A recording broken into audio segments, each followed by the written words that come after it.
محمد وعلى آله وصحبه وسلم تسليما كثيرا. Jazakumullah khairan for coming. This is one of the largest programs that we had, or one of the programs we had the largest registration in, which is beautiful, mashallah. It's good to see everybody for our monthly gathering. Here's the agenda for today, inshallah. So we're going to have the opening right now. Inshallah, Sheikh Ibrahim will recite some ayat from the Quran. We have a keynote speaker, Dr. Waleed Yousef. He'll speak about the topic of AI and education. And then we have Sister Rahaf Albalkhi, who is going to talk about AI and bias. And inshallah, we'll have a quick Q&A, about 15 minutes, and then we'll do the $50 draw. So if anybody is here, didn't get a ticket, you should get it from Sister Jessica outside, because we'll do a draw for $50 for people who show up on time. And then after that, we'll have dinner, inshallah. We'll pray first, and then we'll have dinner bi'idhnillahi ta'ala. So without further ado, I would like to welcome Sheikh Ibrahim Al-Garadi. He's a licensed pharmacist. He's also a hafidh, as well as one of the best reciters in town, mashallah. And he has taught many children the Quran. So without further ado, inshallah, Sheikh Ibrahim.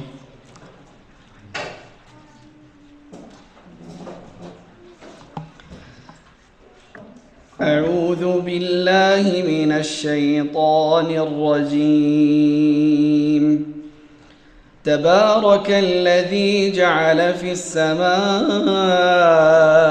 بروجا وجعل فيها سراجا وقمرا منيرا وهو الذي جعل الليل والنهار خلفة لمن أراد أن يذكر أو أراد شكورا وعباد الرحمن الذين يمشون على الأرض هونا وإذا خاطبهم الجاهلون قالوا سلاما والذين يبيتون لربهم سجدا وقياما والذين يقولون ربنا اصرف عنا عذاب جهنم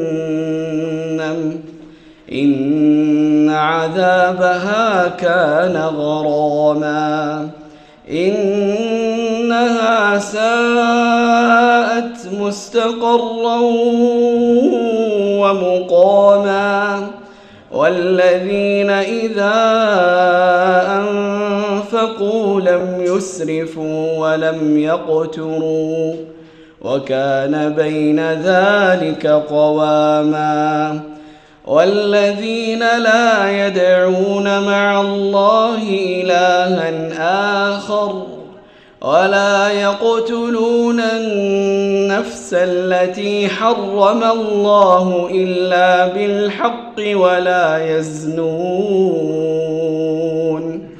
ومن يفعل ذلك يلقى أثاما يضاعف له العذاب يوم القيامة ويخلد فيه مهانا إلا من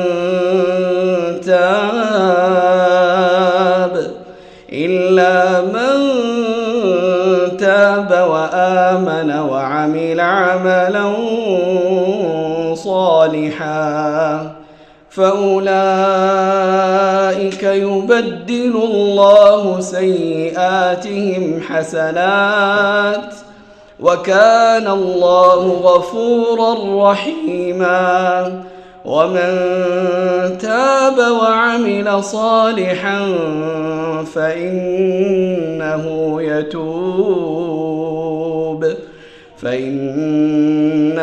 يتوب إلى الله متابا. جزاكم الله خير.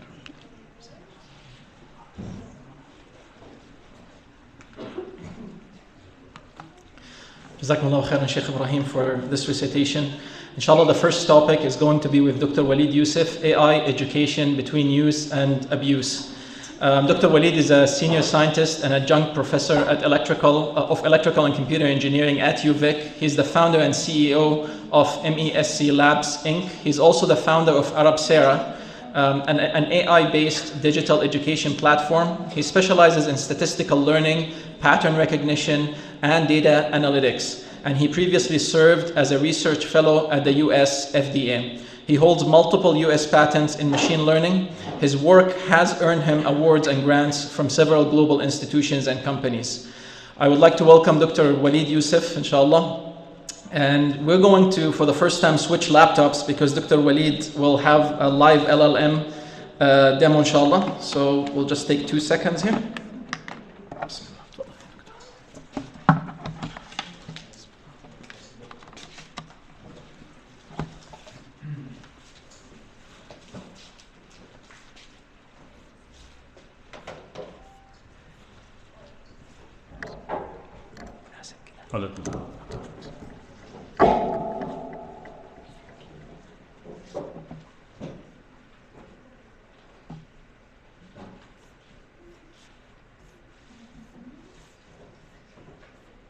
Okay, طيب السلام عليكم. طيب بسم الله الرحمن الرحيم. To begin with, actually, I thank so much the organizers for inviting me to be here and all of the attendees. Just a second, sorry, I forgot to do something.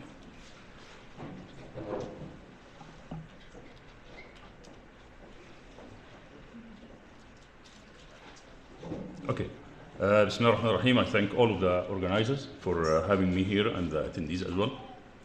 And I have to admit that at the beginning, when I was invited to give a talk on AI, it was very, challenging for me because although I delivered, as this is my career as a university professor, I delivered thousands of hours of teaching, whether to undergraduates, graduates, master's students, PhD. This is conferences. However, the topic of AI and machine learning is very specialized, and there is a huge underlying layer of mathematics and statistics and other branches of mathematics.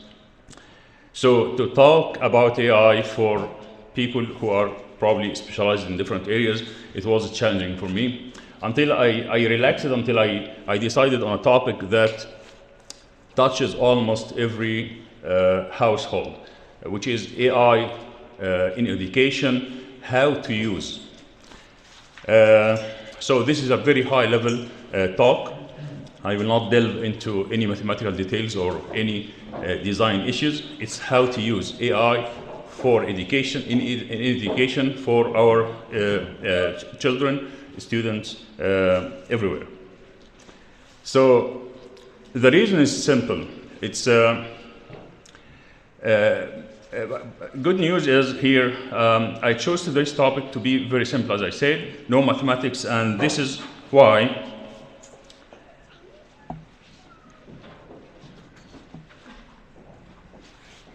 this is the first introductory slide today that we will not take. So don't worry about this. This is something that we teach at university, and by the way, just to know the topic, this is probably the second lecture of the first course in machine learning I give at the university for undergraduates. So the topic is very specialized, but today we'll talk about how to use it for students. So AI for students is a critical use case. There are several use cases for how to use AI, how to use large language models, like GPT, Gemini, and others. Today I will select a particular use case, which is students at home. So the focus here is students and their use for these tools available now everywhere, on mobile, on desktops, and also because there are several modes of use cases of AI and tools like GPT, Gemini, as we mentioned. I will explain only this mode of usage, which is how to use them in your homeworks, in probably preparing for your exams, and so on. Why this is crucial and why I selected that topic today? Because it's actually, if these tools are abused, and they are, unfortunately, They are massively abused by students these days. The students will be actually cheating themselves before cheating others.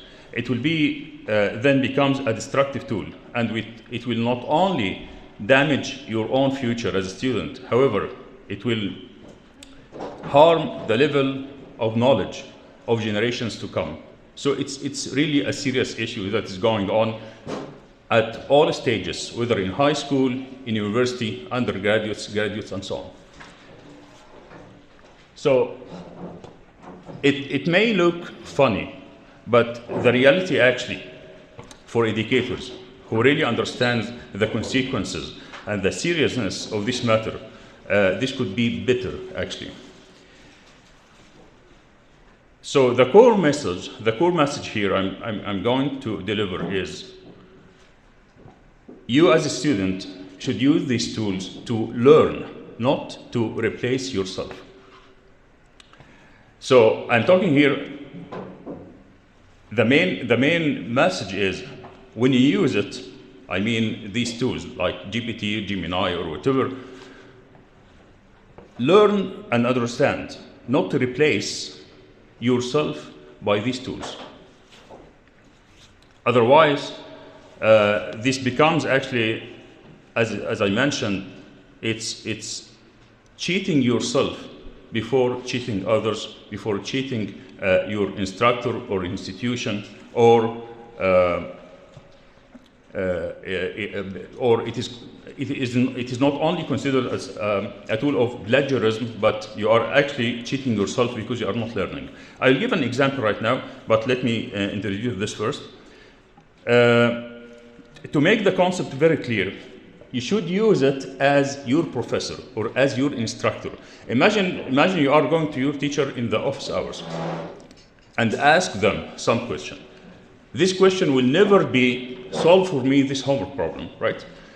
The question rather will be, I do not understand this part, so can you explain me? I did my best, so what is my problem here? And so on. So treat these tools as if they are your teacher or instructor at the office hours.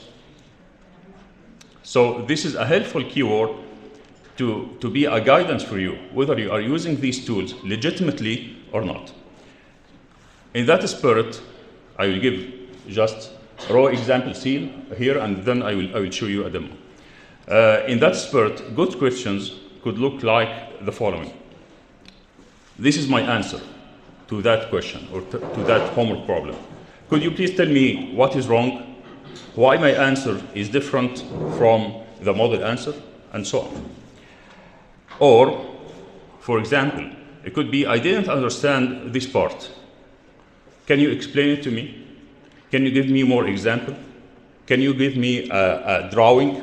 And so on. So if you are confused whether you are using this tool legitimately or not, put yourself in front of your teacher, whether you are able to ask this question or not. So this is a keyword.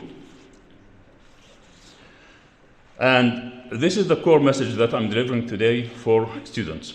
And as I mentioned at the beginning, these happen at all education level, from high school to graduate level. So let's see a real example. This example I prepared that we'll see. Sorry. Okay. This is a real thread that I created with GPT at home, and I show it to you here, and then I do live questions just to mimic a student at home. So this is, suppose that I am a student at grade 10, and I will ask, and by the way, grade 10 here is just for demo. You can extrapolate this to higher level of education. Suppose that a children at grade 10, he said to GPT, consider the problem that the student asking. Given the 2 points, -1 and -2, and 3 and 4, what is the slope of the line? This is very typical, easy problem for grade 10. And the student says, this is my solution, -2 -4, 3 -1. Of course, the problem here is not considering the sign. I will not get into details. And the answer is minus 1.5, but it is a wrong solution, the student asking. This solution is different from the model answer that I received from the teacher. Why? Where is my mistake? This is a very legitimate use of GPT, because the student here can ask, and this is a key word that we mentioned, the student here will not feel ashamed or embarrassed to go with this question to the teacher, right? He can go to the office hours or the class and in front of everyone ask this question, no problem. And the answer will come. I will not go over the answer, but the answer is very elaborate and so on. So I will not delve into details, although it is very easy. And then the student follows up. Oh, I see. Is there a quick way to intuitively know whether the answer is wrong or not? This is a very honest and serious student. Not only wants to highlight the problem, but wants to further understand and wants more example, as if this is a teacher. This is great. Then the students receive the answers, and I may focus here. Okay. The student follows up and say, but I hear the teacher says you cannot check the graph. And the answer is, yes, checking the graph is exactly the quickest way to visually understand and so on. So I'm giving here several examples. I don't want to go further, but several examples of legitimate use of the tool. And the keyword is use the tool as a student. I'm addressing the students here. Use the tool as if this tool is your teacher or your instructor, your professor, at the office hours, at the classroom, at the lecture hall. Otherwise, it would be cheating. I'll show you now how illegitimate a question could be. Here, the question goes further and say, write down the answer. See here? Write down the answer that does not look like I asked ChatGPT. This is very this is very illegitimate use, and this is unfortunately what happens. I'm not saying in every household, but it generally happens, and we see it in university, in schools. And by the way, I'm talking here as not only this is my profession for almost 30 years, but as a father as well, I have 4 children, and I see how this tool could be very beneficial to students and to our children if used appropriately at home. So this is a very illegitimate one, and we can go further and say, you can say this. And try to chat with the guy. Give this tool context. Not just drop the question. No, give the tool context and have a chat and dialogue with them. And say, for example, I attended a lecture on how to use GPT. Okay. Legitimately, and guide me on each question I ask you. This is a very, I forgot to connect, sorry.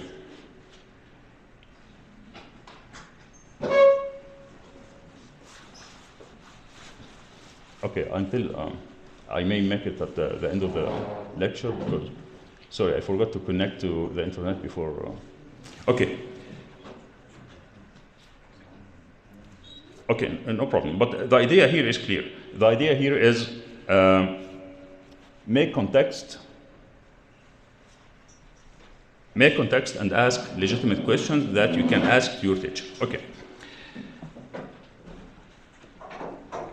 When you are considered crossing the line between use to abuse, simple rule is treat what you ask GPT the same way you would talk to your professor or teacher.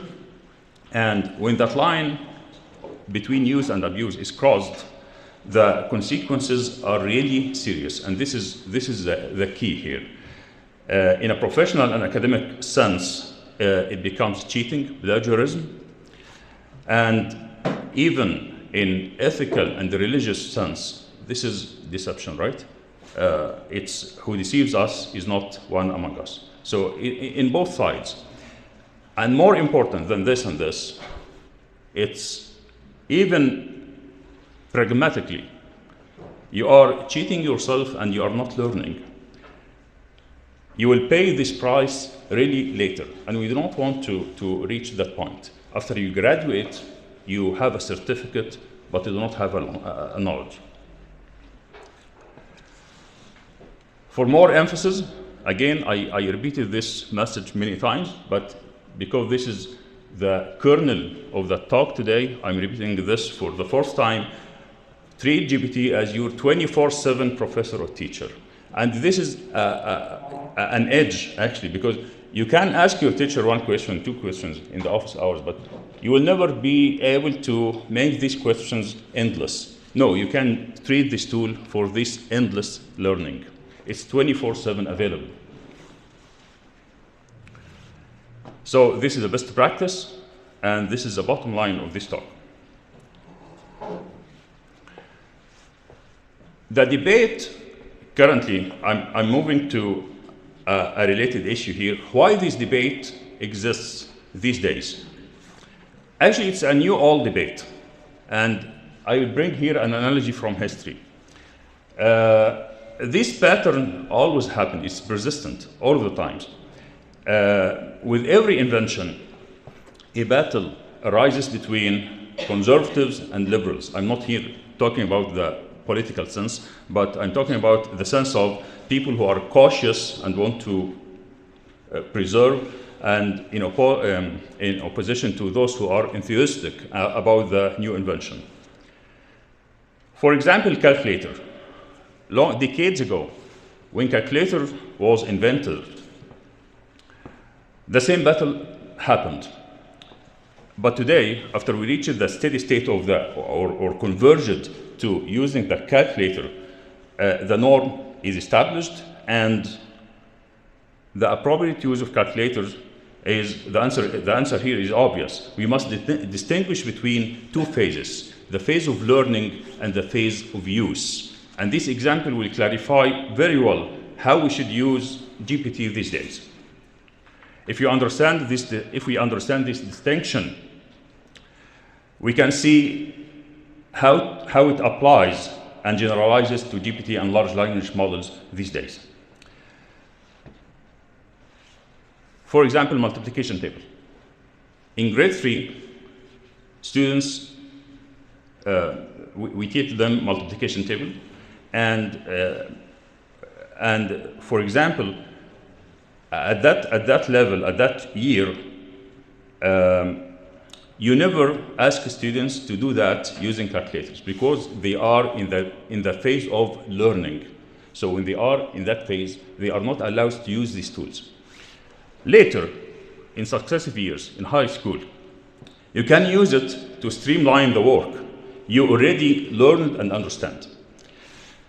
At that point, you become a practitioner, where tools are used to accelerate and streamline your production. So we have here two phases that we should distinguish, the learning phase and the practicing phase. When you learn, you should not use these tools to replace you. No, you are learning. But when you develop the learning curve and come up to the phase of practicing years after, you can use these tools to streamline what you are doing. There's no need to use now pen and paper to do mathematical calculations or multiplications. You can use calculator because you already learned that. So for GPT or any other AI tool, same principle, but at large scale. It's when you learn the basic principle and take courses for the first time, remember, that is your task now to learn. Use GPT later and its amazing capabilities to streamline what you have learned and acquired already. So this is the bottom line. It is your mandate not to replace your mind when you are in the phase of learning. And why we are emphasizing this now? Because, as we said, we are still at the developing phase of these tools.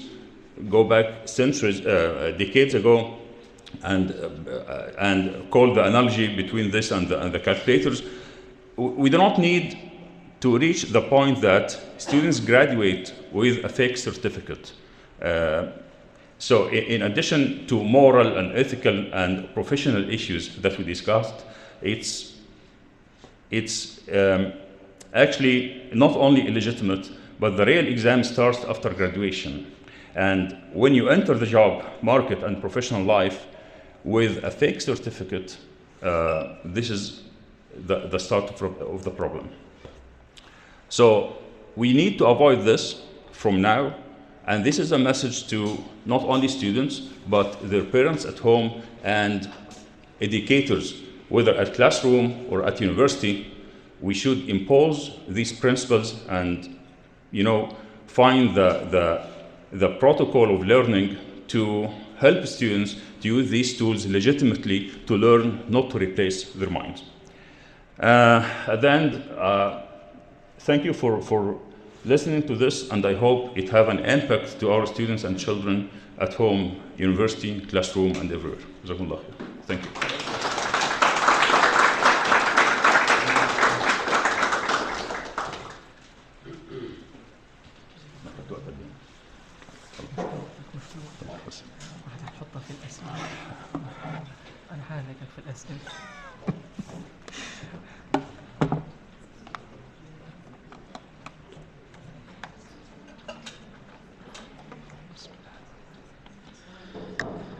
Jazakumullah khairan, Dr. Waleed. I was excited about the equations that you showed at the first slide. So inshallah, next we'll have with us Sister Rahaf Albalkhi. She'll be talking about AI bias and the Muslim identity. Sister Rahaf is the founder of the AI Bias Club, and she is a responsible AI consultant and a member of the Ethical Intelligence Experts Network. Her work bridges the gap between academia and industry. She designed policies, standards, courses, reviewed products, led workshops, sat on panels and ethics boards. Most recently, she has contributed to creating the IEEE 7003-2024 standard for algorithms bias considerations. She worked with early stage teams shaping their first products, as well as established organizations in highly regulated and risk sensitive environments. She holds a master's degree in electrical engineering from UVic. Her thesis focused on designing an acoustic modeling technique that is unbiased against people with speech disorders. So without further ado, I would like you to join me in welcoming Sister Rahaf.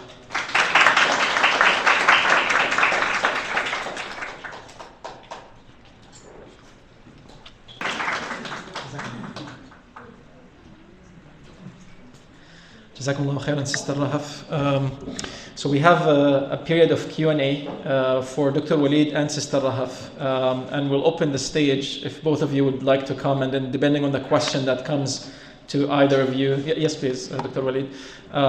Inshallah, you will answer it. I will start this question because I like to benefit as well. A question for Dr. Waleed.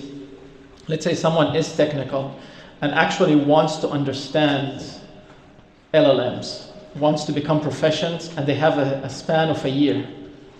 What would they do? So that's one question for you. And for Sister Rahaf, there are some applications right now when it comes to Islamic hadith that have tried to train LLMs with some of the scholars in the United States that have tried to find the sahha, the authenticity of a hadith after training an LLM on the data and on the chains of narration. What type of biases should be aware of when it comes to freshly trained LLM on this? So inshallah, your question first. Okay. The question is more difficult than LLMs themselves. So, because the answer depends actually on the level that you are asking, or the people, the category of people you are targeting this question to. If you are talking about undergraduate students who want to excel in that, so the path is clear, is what we are doing at universities. They should take the prerequisites, the mathematical courses, the mathematical layer, probability statistics, calculus, multivariate statistics, and optimization, and so on, until they reach machine learning and they take that path, they will become an expert in LLM. But if you are talking about using LLMs, that just what I explained, it's a sort of practice. They just watch some series of videos, tutorials to guide them to the best practice. And in between, there is a huge spectrum that you have to define where you are and to receive the correct answer. So, in short. With the hadith, it's quite a tricky question because I know that I can basically ask ChatGPT, why did you give me this answer, give me an explanation, but it basically will keep generating an explanation. It wouldn't give me the right explanation, at least to the extent of my knowledge. With the hadith as well, because it's a black model, I do have concerns with the explainability of how did they get to this answer. And with hadith specifically, I would be concerned with the fact that I really want it to be 100% accuracy. And so far, we don't really have 100% accuracies with any model that we train like on a large body of text. It's a quick solution, and it's beautiful if we use it in the right way. I just wouldn't take it religiously as this is my reference, and they have used it in the right way. Explainability goes hand in hand with bias, because bias is something that we can't measure without actually getting the explainability from the like how the model got to the outputs at the end when we're talking about that middle part of the bias. So that's why I would go directly to, okay, before I go to bias, I want to understand what is the explainability level that they, or like what explainability measures that I have applied to that model. A question for Dr. Waleed, but thank you for both the speakers really for distilling a difficult, complex topic into something that entertains and educates us. Dr. Waleed, I like your example or a suggestion for the student to treat AI or chat GPT as a professor. But we know that there are also hallucinations and incorrect answers that are being returned. That's what Sister Rahaf actually referred to, I think, about the hadith and the return of an answer that's incorrect. So if we're presenting a question, we're not expert in that area.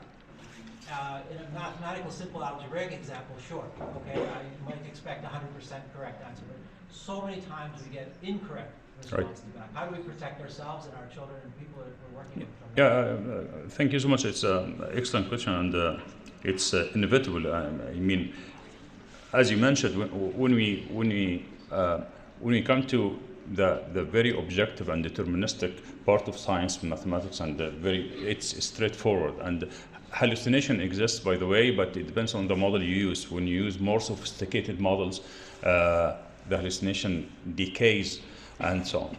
But the problem becomes, more serious when you come to our subjective beliefs or whatever. So yeah, it's inevitable anyway. But some guards could be using the best model existing in the literature, making sure always that there is that possibility of hallucination. When you give a well-defined context, for example, and this is something that I'm doing in my research company here to what we call CAPS, Computer-Aided Professor and Students. It's a system that prompt engineered on the content of the courses that students study at their schools and university, so that we guarantee the answer is accustomed or adapted to that pool of knowledge, the course or the knowledge they are studying at their classroom. So in principle, the answer is yes, there is hallucination. We cannot avoid it, but there are some measures we can take to decrease its effect, including the very accurate models the prompt engineering on the content of the courses we are using. Yeah, so I hope it helps. Thank you very much for your talks. Staying within the sphere of academia, I was just wondering from the professor or the university side how you're employing or using AI to enrich your delivery of your seminars or instructions today, whereas compared to like 10 years ago. Great. And B, what has the university done to institute guardrails to prevent students from abusing it? Very good questions. The first part is for myself. I'm preparing lectures all of the years, and these days or the past 2 years, it helped me a lot to speed up. And this, if relating to the two terms I mentioned in my presentation, learning phase versus practicing or using phase. Now, when I develop a lecture, when I do lecture notes, when I set of equations, I know that, I understand this very well. Like you recall the example of multiplication tables. So there is no need to have a pencil and paper and do the calculations and multiplications by hand. You can use calculator. Exactly this is what I'm doing here. I know the stuff, so instead of spending hours writing this, I give the command to the tool, I need 1, 2, 3. So instead of spending hours to developing this, it helps me in just few minutes and I check because I know. So this is a good, a neat example for explaining how to use in the practicing phase. This is number one. So it helped me, for short, in speeding up. I'm more productive. This is one thing. The second part is, the measures. No measures so far. As far as it's very dependent, university dependent. At UVEC, I see you have at your department something. At ECE department, we did not take any measure. I'm not sure in other departments, but it's so far as I know, it's professor dependent. Everyone makes sure that this is no plagiarism, there is no cheating. And by the way, I have more 1 minute? Or? Okay, when I used to teach before here, when I used to teach in Egypt, I never had a problem because that era GPT was not developed yet, but I was teaching as if GPT was there because students used to cheat from each other. They just copy manually. Instead of GPT, they pass the model answer to each other. So for myself, for example, I never assigned grades for homeworks. I tell my students, this is the lectures, this is the homework, and the exam is open book. I want you to understand, not to memorize by heart, just understand. And these homeworks help you in understanding and learning more. With the TA at sections, the TA will discuss with you these homeworks, just brainstorm you, teach you, and so on and so forth. So these homeworks is an extension to the learning process, help you too much succeeding and excelling in the exam. So, I did not have that problem. So if we apply that principle, very similar, I don't think GPT or AI or large language models will be a problem these days. Yes. Thank you to both of you for the great lecture. A quick question. And I understand you focus the lecture on students. However, every one of us as parents use the ChatGPT, use different AI systems. You mentioned that it's a bi-direction system. So we're feeding this system a lot of our information, a lot of our private data. My question is, what measures should we, what should we do so that the data we feed to generate, the information we are seeking, doesn't go against us and doesn't go, becomes a privacy breach of the data we share with the system. That's a very big concern, and I don't think we should be bearing that heavy weight on our shoulders alone. I think this is something that we need to get the governments to be included into that.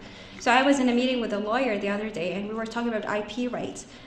We still don't have anything to regulate IP rights with ChatGPT. So he was talking to me as like, if it all depends on like how much you instruct ChatGPT to create that logo for you, in comparison to if you only said one prompt, like create a logo that represents prosperity. And then the IP rights would go to ChatGPT in the second case, and in the first case, it would go to you. That's only one proposal. And I think with that fear is legit, especially that governments are also not able to set rules or regulations around that. Canada had a bill called C-27 that was dead on the order of paper by when the new government was formed. And since then, they're not planning really very clearly whether they're going to propose that again or not. And I think it's really something that the government should be taking care of. Right now, the only party who is driving this conversation are the companies. Where are their data centers and what are the current rules that are there for these specific countries where the data centers are. So I do believe that each one of us will need to decide what they want. How do they want this concern to be solved, and communicate that to their MP and tell them, hey, this is what we really want for regulations, and you need to get moving on that actually, because this is a very heavy weight. We can't really just hold it on our own. I hope that answers your question. Okay. Just to add on to that, I personally don't rely on Canadian Western colonial government to protect me when it comes to my personal biases and personal information. I think that's actually why they're releasing all these AI tools to gather that information and use it and reply against us in different ways. So I guess Malika's question, or what are some things, or just simple words or guidelines that we can use when, or keeping in mind when we're using these tools to kind of what are the prompts or things that we should ask ourselves before we plug them into these tools? Okay.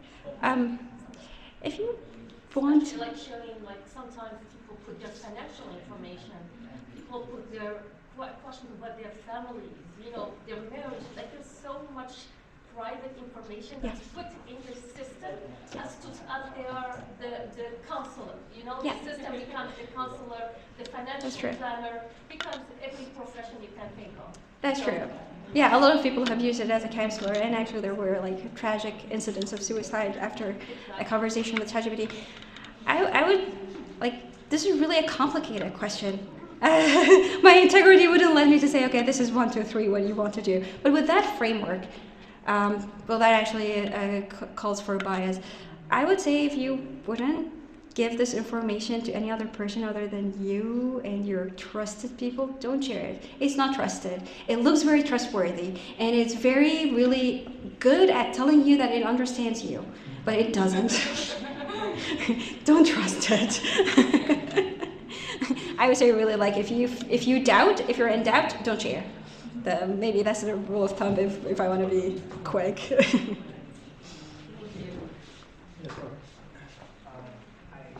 wanted to add, I don't know if you could correct me if I'm wrong, but when you have a lot of concerns about sharing your data, there are ways of running these models locally. So I don't know if that helps, but just Locally, you mean on your machine or if you're offline? Yeah. I mean, if you have control and you're sure that it's not being sent? Well, I'm just yeah? I mean, they're definitely worse than the online ones, but with your computer you can't do the same thing. Sure. Yeah, no, locally is always a good option. Actually, this is what big corporates do. They build their own large language models locally and run it locally on their machines. But this requires, requires budget. This is a project that requires computational power, and it's not a personal use. It's corporate level.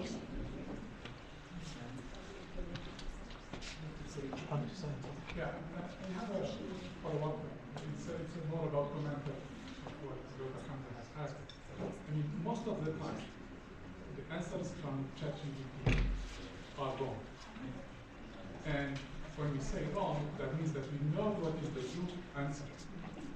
But what we don't know is much bigger than what we know. So we should be more concerned. Okay? So if you are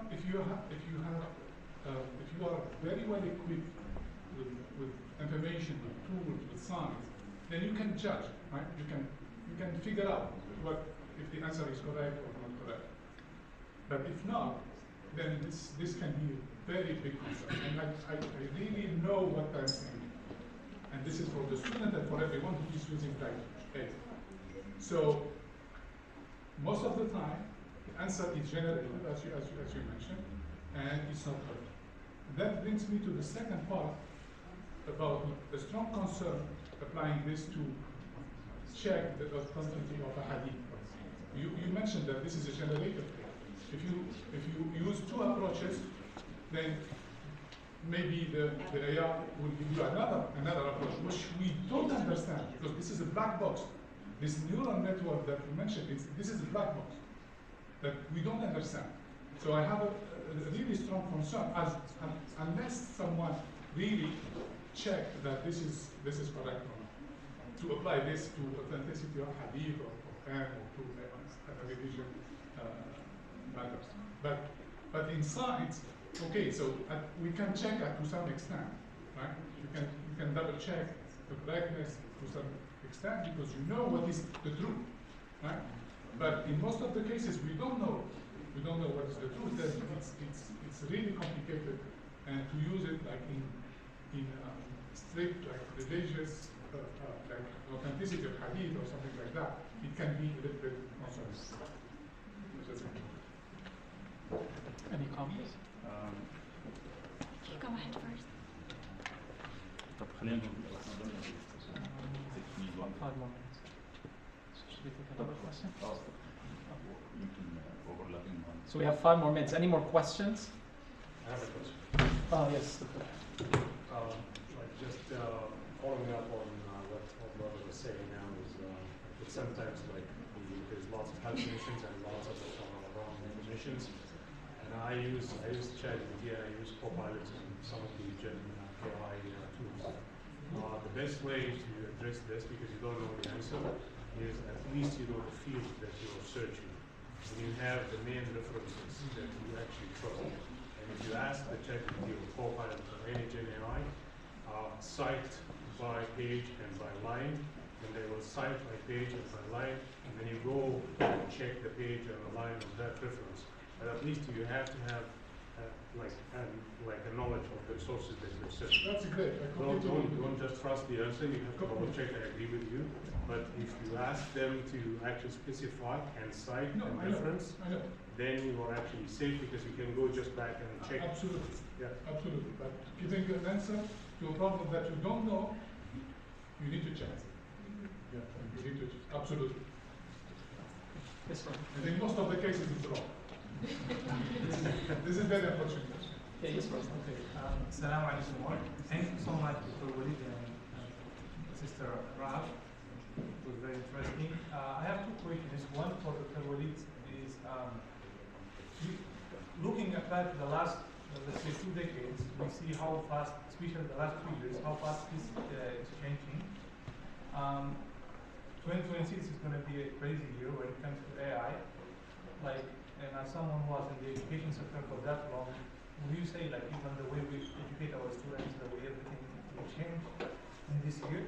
Like, with the help of these tools, will everything change? Because there's a lot of predictions coming out. For Sister Rahaf, I would ask, let's say we were talking about bias.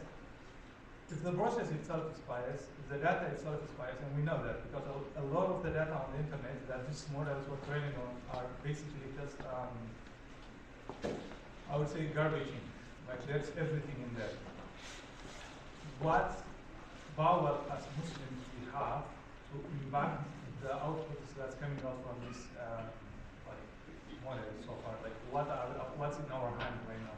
Because I know there are some guardrails and some policies, but how much we can affect it, because these are in the hands of private companies.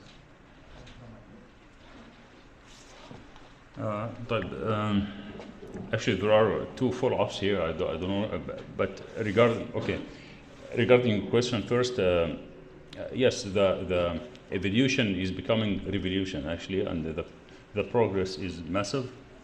I agree, and for what we can do, we can use it to help students, like what I mentioned, the example I mentioned, to provide a tool that, this is just one example, to provide a tool that knows very well the scope the content of the courses of the students, prompt engineered on that, tested, make sure that it is a good and excellent TA or professor to help students to, to provide more assistance, like what I mentioned, the CAPS for the computer-aided professor and students. This helps massively. This helps students 24/7 available for students. It has been tested to guard against hallucination or whatever, using very accurate models. So if universities adopt that model, it can become actually an amazing tool for students and professors and for the whole educational ecosystem. So this is this part. My answer is really quick. If we don't eliminate bias, it's not something that we can do. You're right there. So we use the terms mitigate bias or manage bias because it's something that you cannot remove out of the process itself. That's though with the current states because we're using neural networks. I do want to mention a follow-up. I think it covers like most of the follow-ups is whatever we're witnessing right now is an advancement that happened on a single research paper. The Transformers one, and they built the GPT on it. A lot of people didn't like it, and OpenAI went with ChatGPT, and people started liking it. It's all just based on one single research paper. I presented two paradigms for intelligence today: the symbolic approach, which has been there since, like, if you go to Lake Hill debate on YouTube, it's in 1973. They were talking about symbolic AI, and they were saying like it's a mirage. It's not something that's going to happen. And they were talking about robots that just walk around. This is something that we see in vacuums. And then we have the neural networks. There's many other paradigms for intelligence that haven't been translated into the artificial world, and we still don't know if there is a possibility in the future to eliminate bias from the process. It all depends on the explainability of research as well. We need to understand where that research area is moving, and that will help us move closer to eliminating bias. But for now, the most we can do is detect it, call it out, be transparent about it. For companies, you can go and ask them to be transparent about their products. Based on where you live, there are requirements to be transparent and put that statement on their website or not. But they cannot remove bias. They can just be transparent about how they manage bias in their systems. So, yeah. I just have a follow-up on the question you asked and the question you asked as well. It's another topic, another lecture, but I just want to mention the highlights. It's whether to accept or reject the answer of these tools now. It's a very wide topic that actually relies on 4 dimensions. The first one, your level of knowledge, whether you are learner or expert. Second dimension is the model you use. When you use the same model, different models for the same question, you will get different answers. Number 3, the use case, the kind of questions you are asking, and whether it is advanced or preliminary with respect to your level of knowledge and the model you are using. So if you are getting many incorrect answers, as some may see, this probably could go to one of these dimensions. Probably you are not using the appropriate model.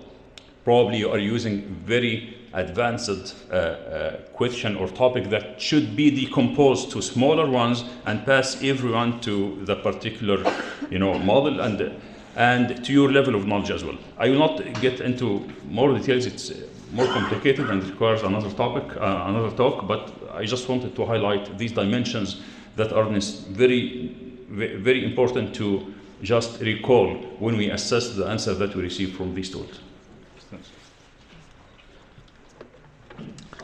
Jazakallah khairan, Dr. Waleed and Sister Rahaf. Please, let's thank them.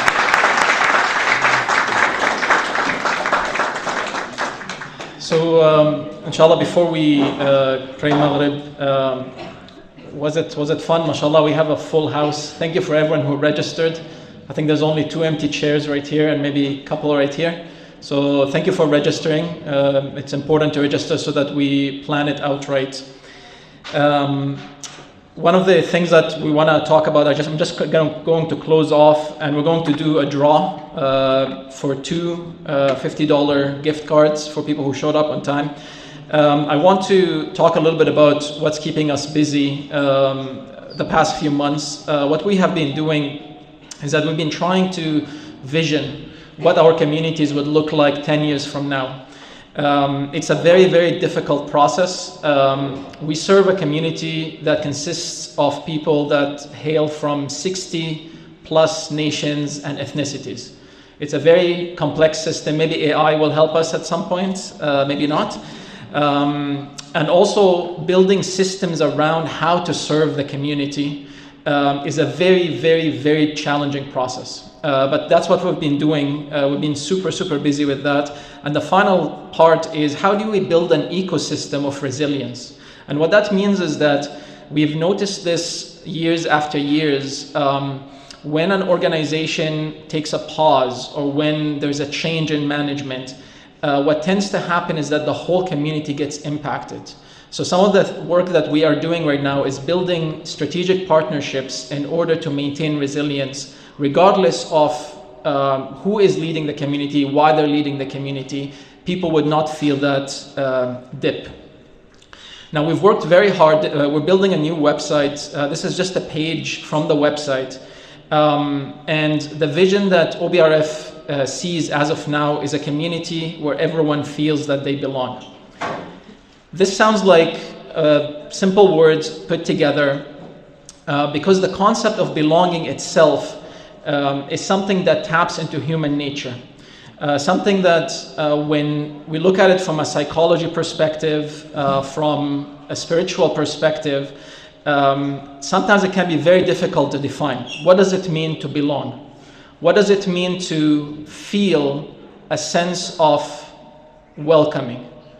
These are very, very difficult things to define, and this is part of what we have been working on. But the vision right now for OBRF is to build a community and systems and partnerships where everyone, regardless of their background, feels that they belong. Now, questions that came to us is, well, why belonging? Why something else? Like, why not intellectual production? Why not financial stability? Why not specifically mental health? And this is a deep question. Something that even if we look at our tradition, we find is heavily discussed. I'm going to mention one example. Does anyone know Jalaluddin al-Rumi, the famous poet? Who knows Jalaluddin al-Rumi? Who read any of his work or studied it? MashaAllah. Who read the Masnavi? It's a Persian work, Masnavi, or some parts of it. You did, MashaAllah. Do you speak Persian? No. So you read it in Turkish? In English, actually. In English, okay. Parts of it. The Masnavi is a 25,000 couplets of poetry, which is about 50,000 lines of poetry, and it heavily talks about belonging. It's a very difficult text because you need to understand Persian language, Persian context, as well as the context of what Jalaluddin al-Rumi lived in. He lived in a time where there was a lot of turmoil, a lot of immigration, a lot of refugees, a lot of pain within the ummah. And it tries to address that, what does it mean to belong? And he starts it with an example of the reed nai. It's called the nai or the flute that came out of the reed bed. So the nai is made out of reed, and right off the bat, he hits it really hard, how the sound of sadness and the melancholy of the nai, of the flute, is an attempt to feel that, for the nai to feel that it belongs to the reed. It wants to go back to the reed. Now, this is an analogy of the human spirit and the human self wanting to feel that belonging because it has detached, as a ruh has detached. Allah subhanahu wa ta'ala created it, blew it into us, so it always longs for Allah subhanahu wa ta'ala. And that's why belonging is very important. In our communities, there is so much sense of lack of belonging that kills motivation, kills sustainability. And the way we kind of tend to, as OBRF, define belonging, because we have to define it, it's very difficult to define, is through three things. The first one is that any person can access unwavering support regardless of where they are and who they are. The second one is that they can contribute to the betterment of the community regardless of what their expertise is. And the last part is that they can be present physically as well as emotionally, all of this without feeling coerced or subdued to adhere to any ideologies, to any set of understandings. That they actually come the way they are, that they don't feel that they have to adhere to a specific lifestyle in order to be there, to be present in the community. This is very difficult. And I'll show you one example of the complexity of belonging. This is something that we have done.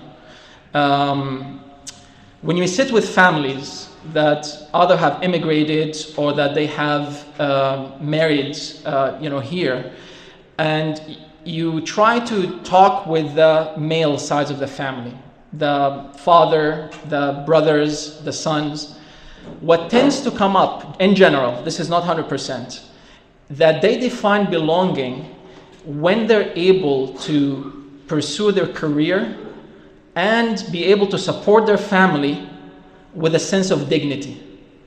What that means is that they want to be able to grow in their careers and in the support of the family and in themselves while feeling a sense of dignity. And you find that in these families, the brothers don't want to leave Canada. They want to stay in Canada because they can achieve this. This specifically, not something else.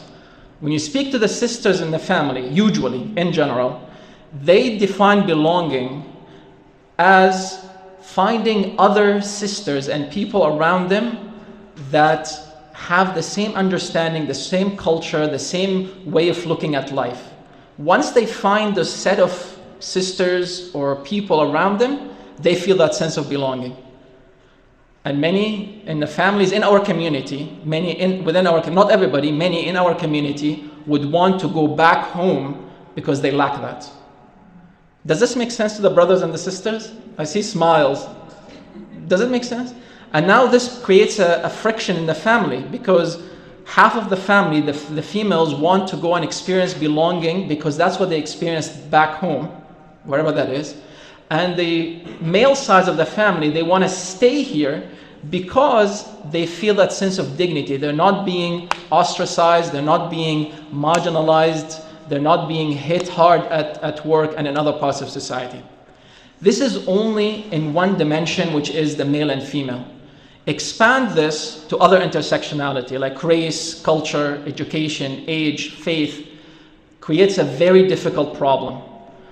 But we at OBRF, we believe it is possible to do. And hence all our programs, they're intentionally built. We get a lot of feedback. We constantly ask for feedback. This is some of the best feedback that put what I said in words.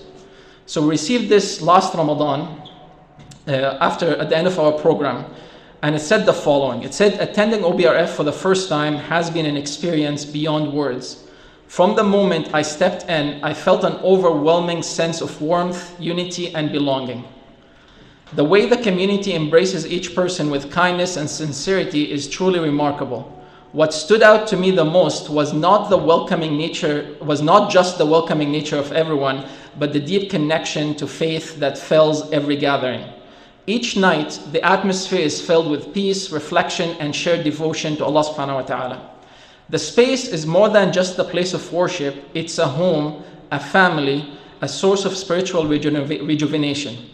And I feel incredibly blessed that Allah has guided, and I deleted some parts here so you don't know who this is, guided me to OBRF this year. It has strengthened my faith, deepened my appreciation for the beauty of Ramadan, and shown me the power of support of a supportive, faith-driven community. I look forward to many more nights of prayer, connection, and growth in this truly special place. One of the most difficult things that we have found is to put that feeling in words. And many people have it. And sometimes I sit with brothers and I ask them, like, well, why are you here? Like, why are you coming all the way from a far distance to attend this? And they find it difficult to put it in words. And this kind of summarizes what our communities in general should feel like. This person, who is, by the way, who has an intersectionality very different from me, very, very different, age, education, gender, all that, to be able to feel these feelings, it means that we can create a community where everyone feels that they belong. Another one said that we left the last day in tears, even mentioning, I know that when I am older, Ramadan 2025 will always stay in my memory. One of the things that we usually talk about is how do we keep something in memory over the long run? Because one incident in a child's life can impact the rest of their life. So how do we increase those positive feelings and memories so that on the long run, they are able to continue to create a community where they feel they belong and everyone else feels they belong. In the arena of spiritual care, we say hurt people hurt people. People who are hurt, they tend to hurt others. So how do we lessen the hurt over the long run so that the next generations are able to create a more welcoming community? So there is a big vision behind OBRF. It's still, being developed, but we're starting in Victoria. We're building these models and we're testing them, but we're also refining our characters. Can you imagine how difficult it is? I don't think there is a day that passes in my life or in anybody. We have something like 20 volunteers, passes in their life without a challenge, a hit, backstab, people trying to screw with you, people, not doing. It is very difficult. But it's a process to refine our characters, because if we can't have it, it's difficult to give it. But then the vision is to expand this either through publications or training. We're already doing some of this stuff with other organizations so that we have an ecosystem where everyone feels that they belong. And this is just a picture from last Ramadan. We had, alhamdulillah, it was attended by brothers and sisters and children. People were confused where it is. It was at St. Peter's Anglican Church, so just right off Quadra at St. Peter Road. And there's plenty of parking, there are daily refreshments. It's an experience. We call it the Ramadan experience. And if you want to, inshallah, we've already launched this, sundus.obrf.ca. You can download the Ramadan calendar as well as the Ramadan planner for Ramadan 2026, inshallah. So this Ramadan experience, we see it as something that is memorable but replicable. We want to see it in all the centers, all the masajid, all the cities, something that people would remember. And we also want to see it in a way where everybody is collaborating. It's no longer a kerfuffle between organizations, but more of a collaboration to get to that. And this is a picture from our website. It's still not up, inshallah. This is something that we've been putting a lot of thought into. It is important when we're building an ecosystem to work together. Not necessarily be the same, but to coordinate. Because without coordination, the negative impact is so high, and we've seen it in these communities, is so high, it can actually destroy 3 generations after each negative impact. This is mathematically, you can calculate it, and we did.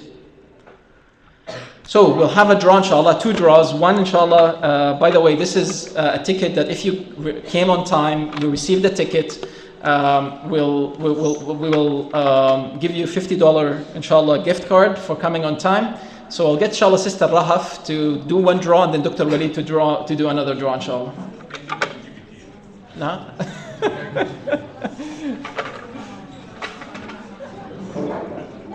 If you would like to read it. This is the last 4 numbers. Last 4 numbers. The last 4 numbers are 2182. Okay, bismillah. I was gonna check mine. Jazakumullahu khairan. Barakallahu feekum. Are you sure it's Yeah. I confirm. 2171. 2171.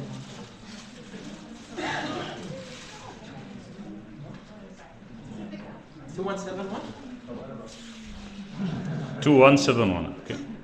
Okay, another draw. Oh, is it you? Alexa.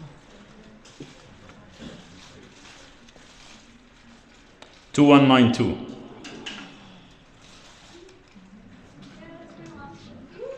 Oh, yours, mashallah.